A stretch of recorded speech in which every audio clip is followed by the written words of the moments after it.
Bagaimana kabarnya? Jumpa lagi bersama saya, Antoni, dalam acara Sahabat Sapa Hamba Tuhan, GSI Karismata. Bapak Ibu dikasih Tuhan, bagaimana kabarnya? Saya berdoa pasti Bapak Ibu Saudara semuanya baik-baik saja, sehat-sehat semuanya, dimanapun Bapak Ibu saat ini melihat tayangan ini. Doa saya bahwa yang terbaik boleh Bapak Ibu dapatkan. Nah, Bapak Ibu dikasih Tuhan, ketika kita mengalami masa-masa seperti sekarang, banyak hal yang kadang-kala kita tidak pernah bayangkan akan terjadi dalam kehidupan kita. Kadang-kala kita bertanya, maka mari Bapak Ibu kita akan mendengarkan terlebih dulu satu pujian yang mengatakan bahwa bila Kau izinkan segala sesuatu terjadi, ku percaya bahwa Tuhan pasti punya rencana. Selamat mendengarkan.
Nah, Bapak Ibu dikasih Tuhan, tidak terasa kurang lebih hampir bahkan lebih 1 bulan kita mengikuti anjuran dari pemerintah, yaitu di rumah saja.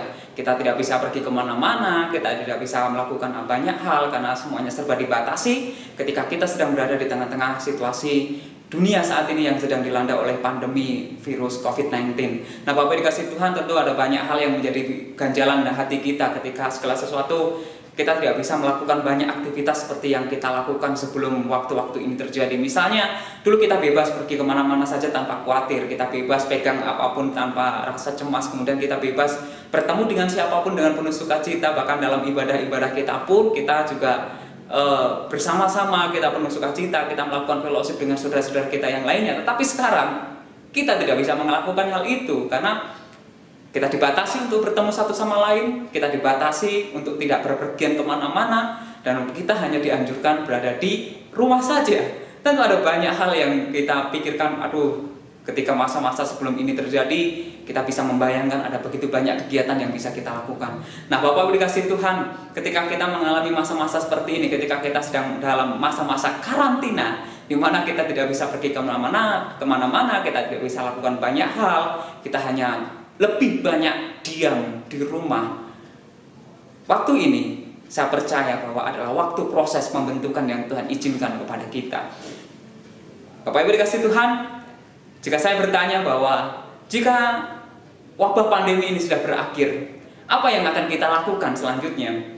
Saya sudah berandai-andai, mungkin banyak dari kita yang berpikir bahwa saya ingin kalau nanti ini sudah kembali normal, saya mau pergi jalan-jalan, saya mau kunjungin banyak orang, atau mungkin ada yang berkata bahwa saya ingin makan ini, makan itu. Tidak ada yang salah Bapak Ibu, karena itu semua keinginan kita, bahwa itu semuanya adalah harapan kita. Ketika segala sesuatu ini terjadi, maka saya akan lakukan ini itu. Nah, Bapak Ibu dikasih Tuhan, ketika kita berada di dalam program Sahabat ini, saya ingin menyampaikan satu buah perenungan yang saya beri judul What's Next? Apa selanjutnya?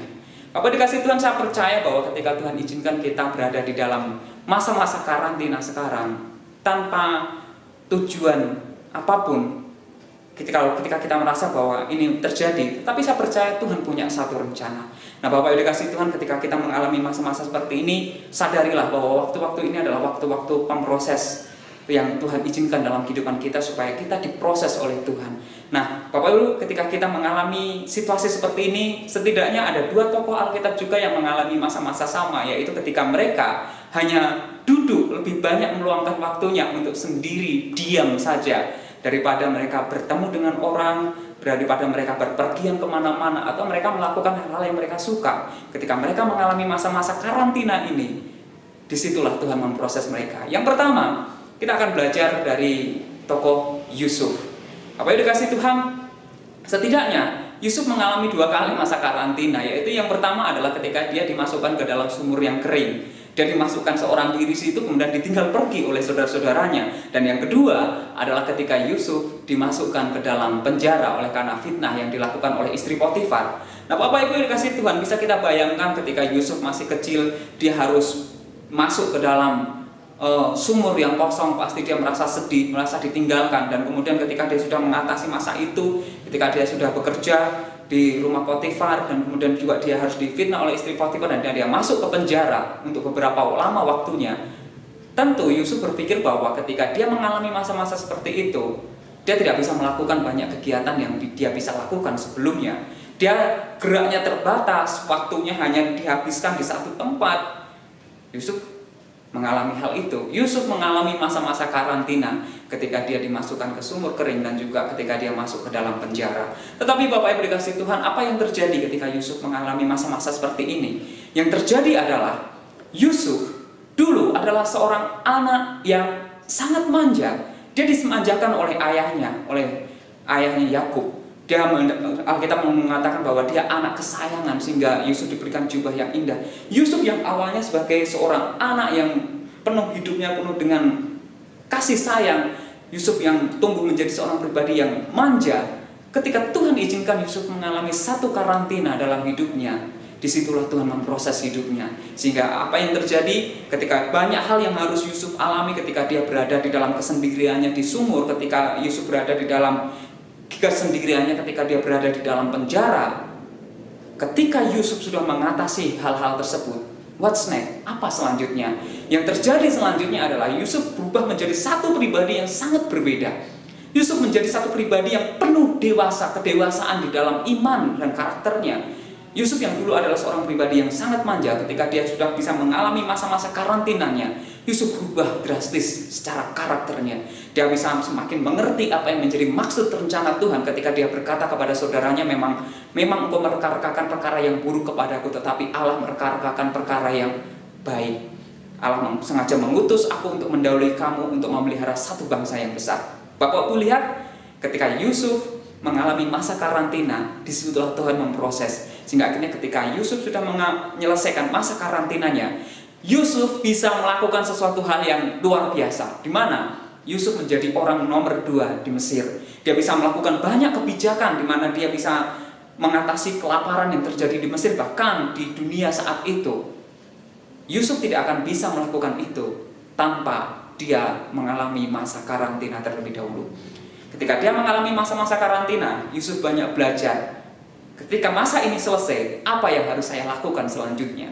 Yusuf tidak kembali lagi menjadi pribadi yang manja. Yusuf tidak kembali lagi menjadi pribadi yang hanya bergantung kepada orang tuanya. Tetapi ketika Yusuf mengalami masa karantina ini, Yusuf berubah drastis, di mana dia menjadi satu pribadi yang baru. Kepribadian karakternya berubah. Dan tokoh yang kedua yang mengalami masa-masa karantinanya adalah Ayub. Ya, benar Bapak dikasih Tuhan. Kita mengenal bahwa Ayub adalah seorang yang saleh, takut akan Tuhan. Dia seorang yang sangat kaya di Timur Tengah, di daerah Timur gitu. Dia memiliki banyak harta benda, dia memiliki anak-anak yang hebat, kemudian dia juga memiliki banyak sahabat dan dia sangat terkenal. Tetapi ketika suatu saat Allah izinkan Ayub mengalami masa karantina, di mana semua harta bendanya habis dan dia mengalami sakit penyakit, dia ditinggalkan oleh semua orang. Dia ditinggalkan oleh teman-temannya, koleganya, dia ditinggalkan oleh semua orang yang dulu pernah dekat dengan dia. Dia tidak bisa melakukan kegiatan yang selama ini dia lakukan sebelumnya. Ayub harus duduk diam di dalam abu ketika dia mengalami kesakitan. Itulah adalah masa-masa karantina yang Ayub alami ketika Tuhan izinkan hal itu terjadi. Selama masa-masa karantina itu terjadi, Ayub bertanya-tanya kepada Tuhan, Tuhan, kenapa ini terjadi kepada saya? Apa yang salah dengan hidup saya? Atau jangan-jangan Tuhan tidak adil dalam hidup saya? Ayub terus bertanya dan terus bergumul di dalam sepanjang ketika dia mengalami masa-masa karantina itu. Dan Bapak Ibu, ketika Ayub sudah bisa menyelesaikan masa-masa karantina itu, sesuatu yang besar terjadi dalam kehidupan Ayub. Ketika di dalam Ayub 42, dia berkata bahwa dulu aku hanya tahu Tuhan, kenal Tuhan lewat perkataan orang, tetapi sekarang mataku sendiri yang menyaksikannya. Ayub memiliki satu pengenalan yang lebih dalam lagi ketika dia selesai menyelesaikan masa karantinanya. Ayub memiliki iman yang lebih besar, dia memiliki pengenalan kepada Tuhan lebih dalam lagi ketika masa karantinanya sudah selesai. What's next? Ayub mengalami pertumbuhan iman ketika selesai masa karantinanya. Dan juga Ayub memulai kehidupan yang baru lagi ketika dia mulai melangkah menjadi satu pribadi yang berbeda daripada sebelumnya. Ayub bisa, ketika dia sudah menyelesaikan masa karantinanya, apa yang selanjutnya Ayub lakukan? Ayub mengampuni teman-temannya. Ketika sepanjang pergumulannya mereka berdebat satu sama lain, teman-temannya Elifaz, Sofar, Bildad menyalahkan Ayub atas apa yang dia alami, sehingga Ayub jengkel kepada teman-temannya, Ayub marah kepada teman-temannya. Tetapi yang terjadi, Ayub mau mengampuni teman-temannya. Kemudian juga Ayub kembali lagi memulai hidupnya yang baru bersama dengan istrinya, di mana akhirnya mereka memiliki anak. Dan juga Ayub kembali mendapatkan semua berkat kekayaan yang dia peroleh sebelumnya. Bahkan Tuhan gandakan 2 kali lipat. Bapak Ibu, berkat itu tidak terjadi hanya satu malam saja, tetapi saya percaya bahwa lewat banyak proses yang Ayub alami, akhirnya Ayub mengerti ketika di dalam masa-masa karantinanya, dia banyak belajar tentang apa yang harus dilakukan dan apa yang tidak harus dilakukan. Itulah Ayub. Nah, sekarang Bapak Ibu dikasih Tuhan, jika wabah corona ini berhenti, saya bertanya kepada Bapak Ibu, what's next? Apa yang akan selanjutnya Bapak Ibu lakukan? Apakah selama ini ketika Bapak Ibu yang terlalu sibuk bekerja sehingga akhirnya melupakan waktu dengan Tuhan, ketika Tuhan izinkan kita mengalami masa karantina, dan ketika masa karantina ini selesai, apakah kita akan kembali ke kebiasaan kita yang dulu? Kita tidak punya waktu dengan Tuhan? Atau Bapak Ibu Saudara yang selama ini tidak punya waktu untuk berkumpul dengan keluarga karena terlalu sibuk dengan urusan, dengan pekerjaan, dengan teman, dengan pelayanan, atau apapun itu, ketika Tuhan izinkan kita mengalami masa karantina, dan ketika masa karantina ini sudah pulih dan kita bisa hidup normal lagi, what's next? Apakah kita akan kembali kepada kehidupan kita yang lama? Ketika kita sebelumnya bisa melakukan banyak apapun, kita tidak peduli kepada orang, mungkin kita hanya peduli kepada diri kita sendiri. Tetapi ketika Tuhan izinkan di masa-masa karantina ini, Kita mulai menyadari bahwa oh ternyata ada orang yang harus dibantu, dan di masa-masa karantina ini banyak sekali orang yang mulai gotong royong untuk membantu sesamanya. Dan ketika masa ini sudah selesai, apakah itu akan hilang dan kita kembali ke kebiasaan lama kita? What's next? Atau ketika selama ini sebelum wabah ini terjadi, kita kurang bijak dalam menggunakan keuangan kita, manajemen keuangan kita. Kita hambur-hamburkan semua untuk keinginan kita sendiri. Sehingga akhirnya ketika kita mengalami masa-masa seperti ini, masa-masa sulit seperti ini, kita mulai belajar bahwa pentingnya untuk mengatur keuangan, pentingnya memiliki tabungan. Dan ketika wabah ini sudah selesai, what's next? Apa kita akan kembali kepada kebiasaan kita yang lama? Bapak Ibu dikasih Tuhan, alangkah bijaknya jika kita juga memperhatikan kehidupan Yusuf dan Ayub, di mana mereka belajar sesuatu hal yang baru ketika mereka mengalami masa karantina. Jadi Bapak Ibu dikasih Tuhan, saya bisa katakan bahwa kalau selama masa karantina ini Bapak Ibu tidak mengalami sesuatu hal yang baru, tidak menemukan sesuatu yang baru, bahkan memiliki keahlian yang baru, maka Bapak Ibu tidak belajar satu apapun selama masa karantina ini. Dan Tuhan tidak harapkan itu.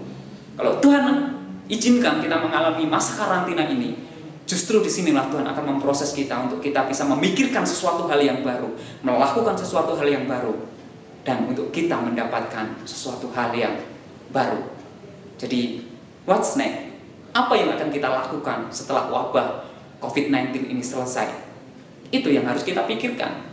Jangan sampai Tuhan sudah izinkan kita mengalami masa karantina dan kita tidak mendapat apa-apa, kita tidak memperoleh apa-apa, kita tidak menggali sesuatu hal yang baru untuk kita bisa lakukan di waktu yang selanjutnya. Bapak dikasih Tuhan, firman Tuhan berkata di dalam Efesus 5 ayat 15-17 berkata, "Karena itu, perhatikanlah dengan seksama bagaimana kamu hidup. Janganlah seperti orang bebal, tetapi seperti orang arif, dan pergunakanlah waktu yang ada, karena hari-hari ini adalah jahat. Sebab itu, janganlah kamu bodoh, tetapi usahakanlah supaya kamu mengerti kehendak Tuhan." Jadi Bapak dikasih Tuhan, satu perenungan yang boleh saya bagikan adalah ketika saat ini kita sedang mengalami masa karantina, dan suatu kelak nanti, entah kapan, tetapi kita akan terus berdoa supaya wabah ini cepat berlalu. Ketika masa karantina ini kita sudah selesai, Tuhan nyatakan sudah lulus, maka satu pertanyaan yang harus kita pikirkan adalah what's next? Apa selanjutnya yang akan kita lakukan? Apakah kita akan tetap kembali seperti kebiasaan kita yang lama, yang dulu-dulu sebelum hal ini terjadi? Atau jangan-jangan kita mendapatkan sesuatu hal yang baru dan kita melakukan sesuatu hal yang jauh lebih besar lagi daripada yang sebelumnya? Jadi Bapak Ibu yang dikasih Tuhan, mari selama kita masih berada di dalam masa karantina ini, temukan sesuatu yang baru supaya ketika semuanya ini berlalu, what's next? Kita bisa mendapatkan, kita bisa melakukan hal-hal yang lebih besar lagi karena kita mendapatkan hal yang baru daripada Tuhan. Dan Yesus memberkati kita semuanya. Biarlah renungan ini boleh menjadi berkat bagi kita semuanya.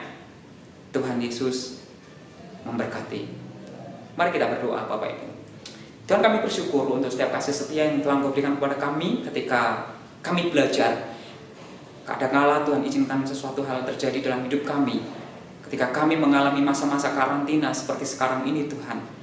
Biarlah kami boleh belajar bahwa ketika Tuhan izinkan kami berada di situasi seperti ini, kami memikirkan untuk hal-hal yang kedepannya. Ketika kami mulai bertanya, what's next? Apa yang selanjutnya yang harus kami lakukan ketika situasi ini, karantina ini selesai? Biarlah kami selama karantina ini boleh mendapatkan hal yang baru, boleh belajar hal yang baru, boleh mengerti hal yang baru, sehingga kami bisa melakukannya ketika segala sesuatu ini kembali normal, segala sesuatu ini selesai. Maka Tuhan, kami akan melakukan hal-hal yang jauh lebih besar lagi. Terpujilah namamu Tuhan, berkati jemaat Tuhan, GSI Karismata, dan siapapun kami yang saat ini mendengar tayangan ini, biar kami boleh belajar satu hal. Ketika selama dalam masa karantina ini, kami boleh menggali sesuatu yang baru, menemukan sesuatu yang baru, sehingga akhirnya nanti kami bisa melakukan sesuatu yang baru, yang jauh lebih besar daripada yang sebelumnya. Terpujilah namamu Tuhan, di dalam nama Tuhan Yesus kami berdoa. Amin. Tuhan Yesus memberkati Bapak Ibu saudara semuanya.